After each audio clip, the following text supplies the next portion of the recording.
In high school, I worked for a record store because I didn't want to get any ordinary grocery store job or Target job or something like that because I was stubborn.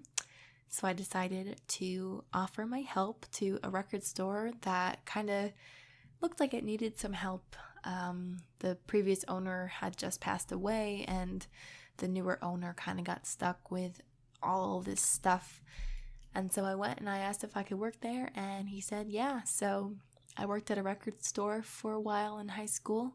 It was really dusty, but I learned a lot about records and about music and the history of the production of music, and I got into collecting records.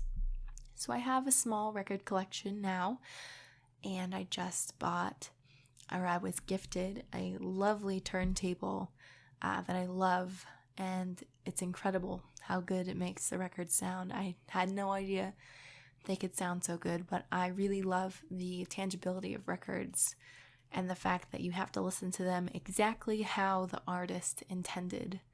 And I think that the art of the album has been lost with digital music. I don't really know many people that listen to albums anymore who are my age.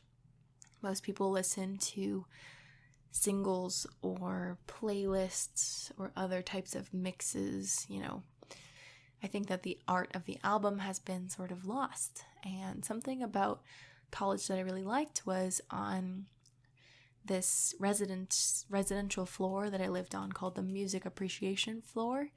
We had albums of the week where someone would pick an album and you'd listen to it and then talk about it. And I thought that was really cool. And I picked a record that an album that I have as a record when it was my turn.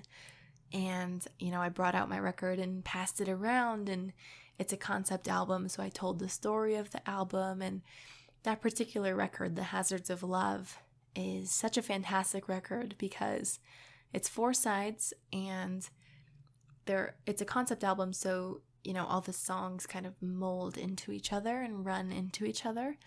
But obviously you have to flip the record 4 times.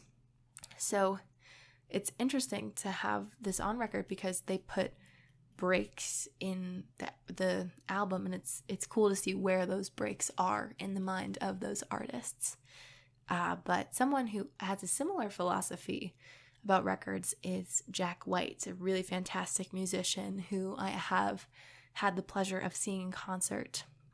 And he thinks that records are the only true form of listening to music because it's so interactive and you can truly feel the music. So the next song that I have in honor of his philosophy is Hello Operator by his old band, the White Stripes, which was only him and Meg White, who I don't know if she's his wife or his sister, but there's plenty of speculation around that. But they were a great 2-man band, and here is one of their songs.